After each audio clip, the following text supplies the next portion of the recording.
सबको जय यीशु की। प्रभु यीशु क्रिस्त में प्यारे भाइयों बहनों, नवजीवन का संदेश इस शीर्षक के अंतर्गत प्रतिदिन का ईश्वर का जीवंत वचनों को सुनने के लिए, समझने के लिए, उन वचनों के अनुसार जीवन बिताने की शक्ति, सामर्थ्य, कृपा, अनुग्रह मांगने के लिए मैं आप सभी लोगों का हार्दिक स्वागत करता हूं। आज अगस्त की 5 तारीख है, सोमवार है। और आज के दिन में मुख्य रूप से प्रभु का वचन हम सबों को ये बात सिखाता है, जो प्रभु के पास जाता है प्रभु उन्हें तृप्त करता है, प्रभु उन्हें सेटिस्फैक्शन देता है। हालांकि लोग सेटिस्फाइड नहीं, आज के दिन में तृप्त नहीं है। और पाने की होड़, और पाने की, और हासिल करने की एक तमन्ना, एक जिज्ञासा बनी हुई है, जिसको लेकर लोग कहाँ कहाँ भाग दौड़ करते हैं, दिन रात भागते फिरते हैं। लेकिन आज के सुसमाचार के द्वारा प्रभु कहता है, जो प्रभु के पास जाता है उसको तृप्ति मिलती है, उसको सेटिस्फैक्शन मिलता है। और ये बहुत ही महत्वपूर्ण आशीष है, प्रभु के द्वारा हम सबों को दी हुई महत्वपूर्ण आशीष है। प्रभु हमें तृप्त करता है और उसके लिए हमें प्रभु के पास जाना होगा। जैसे कि हम आज के सुसमाचार में हम देखते हैं, सुसमाचार का प्रसंग दिया गया संत मत्ती के द्वारा रचित सुसमाचार अध्याय 14 प्रसंग 13 से 21 का प्रसंग है। इसमें हम लोग देखते हैं, सबसे पहले लोगों को प्रभु के लिए, लोगों में प्रभु के लिए उत्साह, बहुत ज्यादा उत्साह था प्रभु के लिए। लोगों के मन में, दिल में उत्साह था, जिसके चलते लोग क्या करते हैं, जब लोगों को इसका पता चला तो वे नगर नगर से निकलकर पैदल ही उनकी खोज में चल पड़े। यानी कि प्रभु की खोज करते हुए वो नगर नगर से पैदल ही चल पड़े। यानी कि उत्साह प्रभु के पास जाने का, प्रभु के पास जाने का उत्साह हमारे अंदर जब रहेगा, कब मैं प्रभु के सानिध्य में जाऊं, प्रभु के दरबार में जाऊं, प्रभु के पास जाऊं, प्रभु की उपस्थिति में जाऊं, प्रभु के उपस्थिति में बैठकर समय बिताऊं, उसका वचन सुनूं, उसका वचन पढ़ूं, उसकी तारीफ करूं,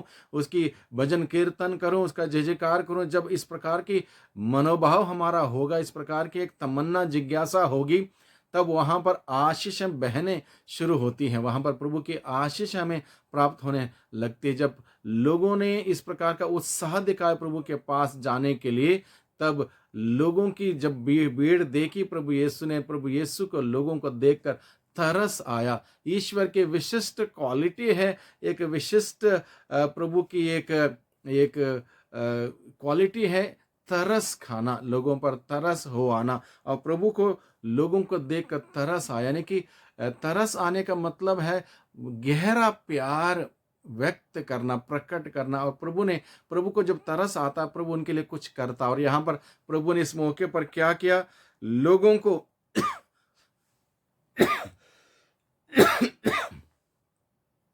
जब प्रभु को लोगों पर तरस आया, प्रभु ने लोगों को खिलाया पिलाया, यानी कि शारीरिक भोजन भी दिया, आध्यात्मिक भोजन भी दिया, वचन के रूप में लोगों को खिलाया पिलाया, तृप्त किया।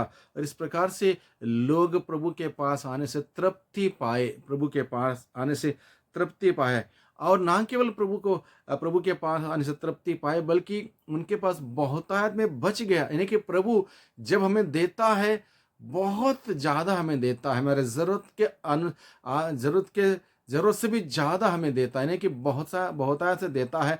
और जब यहाँ पर हम देखते हैं, जो 5 रोटियां 2 मछलियों को लेकर प्रभु ने आशीष की प्रार्थना पढ़ी, उसके बाद लोगों को बांटा, लोग खाकर तृप्त हुए, उसके बाद बच गया, 12 टोकरे भर गए। यानी कि जरूरत से ज्यादा प्रभु हमें हमेशा देता है। अगर हम प्रभु के पास जाएं, प्रभु हमें बहुत ज्यादा हमें देता है, बहुतायत से हमें देता है।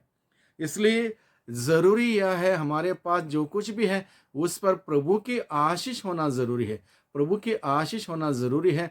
चाहे हमारी प्राइवेट नौकरी क्यों ना हो, उसमें कम तनख्वाह क्यों ना हो, उसी में अगर प्रभु की आशीष रहेगी, उसमें बरकत आएगी। हमारे घर में थोड़ी बहुत जमीन जायदाद है, उसी में तो प्रभु की आशीष होगी, उस तोड़े में भी बहुत ज्यादा कुछ होगा। इसलिए हर एक हमारी चीजों पर, हर एक हमारी मेहनत पर, हर एक हमारे कार्यों पर प्रभु की आशीष होना जरूरी है। जब 5 रोटियां 2 मछली प्रभु के हाथों में दी, वो क्या था, थोड़ा सा था, बहुत ही थोड़ा था। लेकिन वो थोड़ा प्रभु के हाथ में जाने के बाद थोड़ा थोड़ा नहीं रहा, बल्कि थोड़ा बहुत बहुतायत में बदल गया। और दूसरी बात, प्रभु के हाथ में देने के बाद प्रभु ने उस पर आशीष की प्रार्थना पड़ी, और जहाँ उस थोड़े पर प्रभु की आशीष की प्रार्थना आशीष होती है, वहाँ पर बहुतायत में बदल जाता है। इसलिए भाइयों बहनों, हम इस बात को लेकर चिंतित ना हो, परेशान ना हो, दुखी ना हो कि मेरे पास कुछ नहीं है, बहुत कम है, थोड़ा सा है, नहीं के बराबर है। कोई बात नहीं, प्रभु के हाथों में समर्पित करें, हमारे जीवन को प्रभु के हाथों में समर्पित करें, हमारे बच्चों को प्रभु के हाथों में समर्पित करें, हमारे पैसे को प्रभु के हाथों में समर्पित करें, हमारी नौकरी को प्रभु के हाथों में समर्पित करें। प्रभु के हाथों में हम देंगे, प्रभु उसको उस पर आशीष देगा, बरकत देगा। और जब प्रभु की आशीष, प्रभु की बरकत उतर आएगी, वो थोड़ा नहीं रहेगा, वो बहुतायत में बदल जाएगा और इतना बढ़ जाएगा कि हमें जितना ज़रूरत है उससे ज़्यादा होगा, बच जाएगा। इस प्रकार से हम प्रभु की महिमा देख पाएंगे। इसलिए ज़रूरी है प्रभु के हाथों में समर्पित करना। कुछ भी हो प्रभु के हाथों में दें, प्रभु के अधिकार में दें, और जब प्रभु अधिकार लेगा तोड़े पर, वहाँ पर बहुतायत में बदल जाएगा। इसलिए भाइयों बहनों, आज के दिन में प्रभु हम सबों को बुलाता है। इस छोटे से उदाहरण के द्वारा, 5 रोटी 2 मछलियों के उदाहरण के द्वारा प्रभु हम बुलाता है।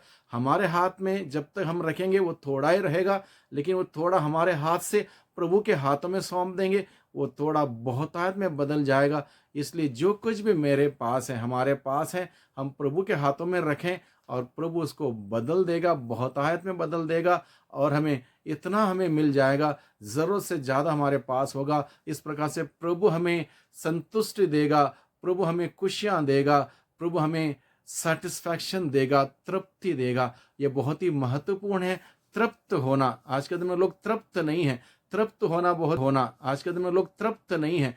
तृप्त होना बहुत ही महत्वपूर्ण है, और तृप्ति हमें प्रभु यीशु ही दे सकता है। इसलिए प्रभु के पास जाएं, प्रभु से तृप्ति पाएं, प्रभु से सेटिस्फैक्शन पाएं, प्रभु से आशीष पाएं, प्रभु से बरकत पाएं। वही प्रभु हम सबों को बहुतायत की आशीषों से भर दें। सबको धन्यवाद, सबको जय यीशु की।